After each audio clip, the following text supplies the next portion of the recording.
Hey guys, so I wanted to go ahead and film a card that I'm making. I don't know if I'll show you the whole process, but I just wanted to show you my scan and cut, I guess, experience here. This is the new RGB scan and cut. They do have an update to the old scan and cut machines that I think adds the RGB to it. I actually am going to be selling my old scan and cut, and I haven't updated it yet, but I believe the update actually includes this RGB color scanning. So I don't have the dies for this stamp set. This is actually a Hero Arts colored layered orchid stamp set. And you can see what I've done is actually stamped out the layering images. There's a big and a small orchid, there's some buds, and then there's some leaves and some branches. Now, the leaves and the branches actually come from a different stamp set that is also a layered orchid. I have both sets, and I just want to use those branches instead. So here is my mat, and it has already scanned the images in the color RGB mode. So I'm going to show you the screen, so you can see that it does pick up my orchids. It did not pick up the branches, which is kind of what I thought was going to happen. That's fine. I'm probably going to end up stamping it. I'm not sure if I'll try it on another cardstock. And this, by the way, is cream cardstock. You can see the color is set to 5. I may go ahead and play with it too to increase the color of how many it picks up. Let me go ahead and do that and see if it will pick up all of the little leaves and branches here. So let me just do that and see what it does. I'm hand holding this because I don't have a tripod over here, and or I don't have it set up over here, so I'm just gonna try and show you. That's really my purpose, is to try and show you me using my scan and cut machine in place of the actual dies that you can buy to go with the stamp sets. Oh, okay, so look, you can see here. Now I'm going to go ahead and blow this up because I know you guys can't see it that well. And I can go down. See how it's picked up right around the edge? And now the different colors that I used are from Hero Arts shadow inks, as well as there's an Ombre ink set in here for the large orchids. For the leaves, I went ahead and used my Altenew inks. There we go. See, so it did pick up the twig. You see that? So all I did was, by increasing the number of colors it recognizes, it picked up the branches too. I'm just zoomed in. I haven't cut it yet. But I wanted to go ahead and show you that you can actually pick up very thin objects. And you can see how that one is stamped. That one is very much, it even picked up the little gap in between there. And that's okay. I'm not going to put an outline of, or leave that, what do you call it? I don't know, the edge around here. You can do that if that's what you like, but I prefer to go right up to the edge of the image. And if it doesn't, cut exactly on the edge, that's okay with me, because I'd rather have some bleed instead. So you can see it's picked up really well on the branches. I was hoping I wouldn't have to stamp too many branches because I ran out of space on my piece of paper. Now, this cardstock is the 110-pound cardstock from Micheal's, and it's the cream color, not the white, just because I wanted it to be a little toned down. So I'm going to get out of that, and I'm going to go ahead and cut this out. See, that's where you add the actual extra gap if you wanted an outline of the image. So I'm going to go ahead and cut this, and I'll be back. Hey guys, so I'm back. I have finished with the cutting from my scan and cut, and just pulled the piece of paper that was, on there off of the mat. It's usually easier for you to pull it off, and you can see some of the pieces came with it. They are cut. I just have to be very ginger about pulling these pieces that stayed in here out, because I'm pretty sure it's because there's probably an edge or something like that that is kind of still connected a little bit. This is really thick paper, And I have cut through my Scan and Cut mat before, so I don't like to try and do it too deep if I can. I try to pick the right setting. This actual mat is the one I've cut through, and you don't have to throw away your mats. I learned this trick. You see this? This is duct tape. So when I cut through my mat, and you can actually see there's spots right here. You can see this slice right here. I cut through the mat because I put my blade too deep. I like to be able to make sure that it goes through the paper, but apparently it was a little too deep. So I just used masking tape to reuse the mat over and over again. And this mat I've actually made sticky again, which is why it's all brown and gooey looking. I used the Zig 2-way, the blue sticky glue in that fat marker. And this is the same trick people use for their Cricut mats too. But you just have to be careful and stay inside the lines here, this blue line right here. So anyway, enough about that. This is my result, and I'm going to show you up front, up close, how close it did cut. I can show you some of the ones that came off. When I was peeling up the paper, these two pieces came off right away, as well as some of the branches. So here we go. Isn't that going to make a beautiful card? My mother is a orchid collector.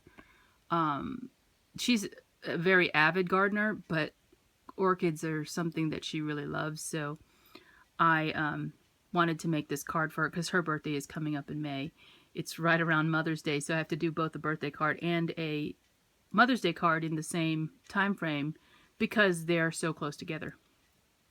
So I went ahead and took those pieces off, and this is just some watercolor cardstock that I had laying around, so I could show you that on the background. And this is off-white. It's again not a bright white color, so you could see kind of what the card is going to look like.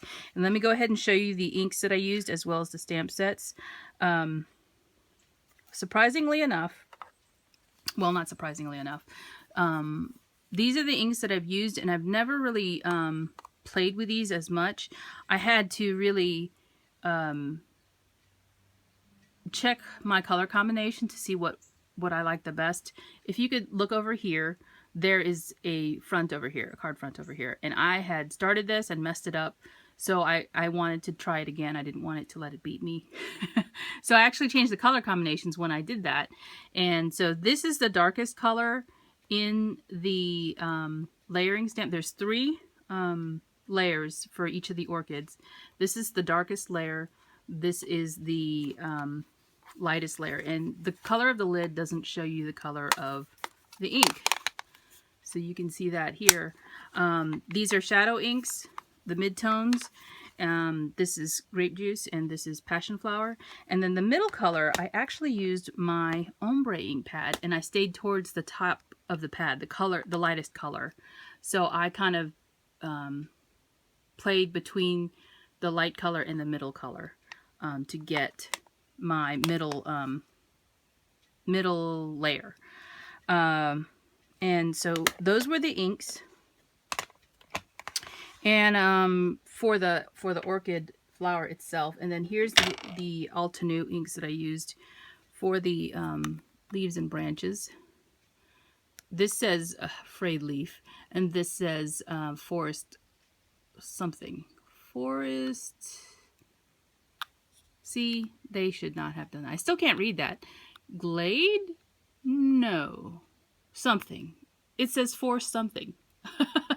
But these are the 2 greens. They have actually 3 greens. This is the 2 lighter color greens in the Altenew set. They need to just print them. Don't get all fancy and try and handwrite these things because it don't work. Anyway, so those are the ink colors, and then the stamp sets I used are right here. Let me show you the cover. So this is the one that has the branches on it. You can see I used these 2 and this long skinny one. This is a different type of orchid.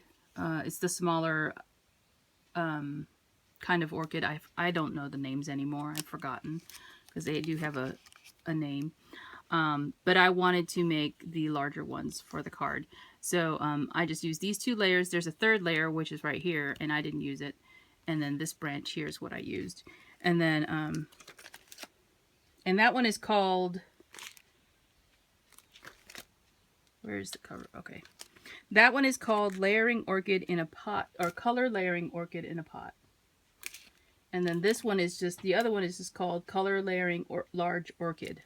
So that is this that I'm getting ready to show you. And you can see it's got 2 large flowers on it, and then it's got 2 sets of buds, and it's got some sentiments here.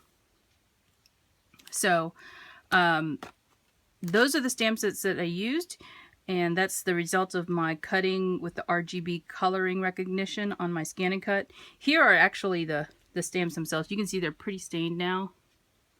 I'll probably show you better if it's on a different color background. And you can see the, you know, the color that I've been using. So these are the large, this is the large flower set, and I just put them all on a large block and then kind of rotate as I do each layer. So I did a whole bunch so that I would have extras and maybe make some extra cards. And here is the smaller one, and you can see these are the 2 buds right here. I pulled them off the stamp set because I didn't want to transfer color as I was stamping those last little buds onto other areas of the page. So that's the smaller set, and then two solid parts of the bud, and then these are the 2 like detail parts of the buds. And then I'm going to actually put a yellow center. You can notice that, some glue.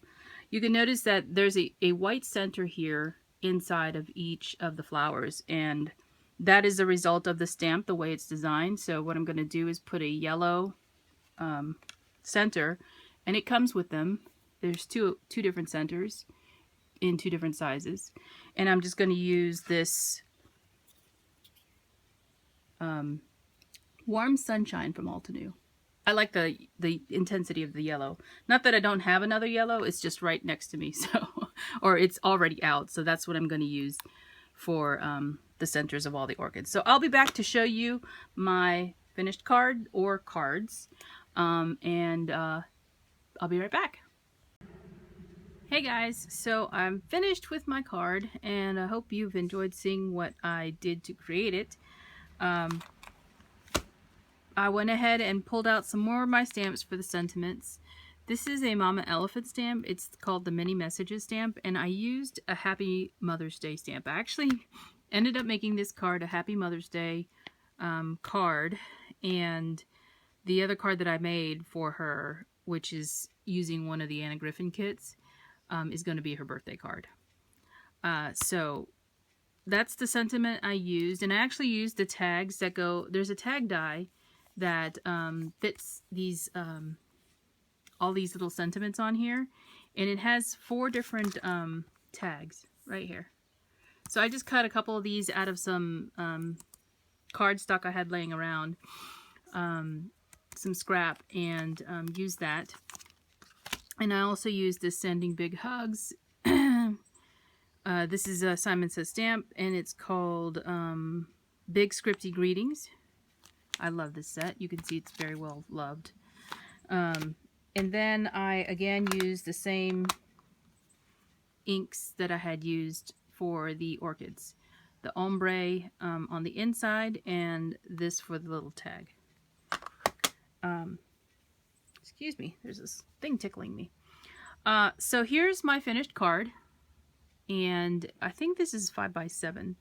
I used the watercolor Strathmore cards, and it's only because I had them out, and it's a pretty heavy weight. These are 5 inches by 6 7/8, and you get the envelopes with them. And it's also like an off-white color. And then this paperback here, which is also on the back of the card, is from Paper Tray Ink. I got this in a grab bag. It is, I think it's called vintage paper or something like that. It was in the grab bag, so you didn't have a choice of what you got. But here's the tag with the Happy Mother's Day sentiment. I used some velvet ribbon that matched the orchids really well. And then underneath that is a layer of this Prima fiber tissue or fiber paper. It's like a handmade paper. And instead of just cutting it, I pulled some of the edges so that it's kind of like a rough edge. And I think it gives it more texture, you know. So it does come apart very easily. So I just glued that down with some Aleene's Tacky Glue. And then for the rest of it, I actually used my Helmars to make sure that this is the glue that I use a lot when I want to make sure stuff doesn't go anywhere. The nozzle isn't that great, but this glue will not go anywhere because I used fabric, and it's meant for fabric and metal. So I didn't want these pieces here to move around once they were dry. So I used my Helmars for all of this, and even under the ribbon here to glue it to the card itself. But yeah, that's the front of the Mother's Day card. And then the inside looks like this. And you can see that's where I use the ombre ink, and you know, you use that sachet motion that Jennifer McGuire describes. Sachet, is it? I don't know. Cha-cha is what I think she says. But it's kind of funny, right? But yeah, you go up and down the pad, and you kind of keep that, you know, light to dark motion there. And because this is watercolor paper, it's not smooth on either side. It does have some texture, so it kind of has an effect on how clear the stamping is, but that's okay. And rather than use a die cut here for the green branches, I just stamped directly onto the paper, both the green leaves and the branch, and then use some of the die cuts that I had extra, because I didn't use them all on the front for sure. Anyway, that is my Mother's Day card, and I hope you enjoyed the process, sort of process of what I did to create all of these pieces. If you have any questions, leave them down below. And thanks for watching all. Talk to you soon. Bye.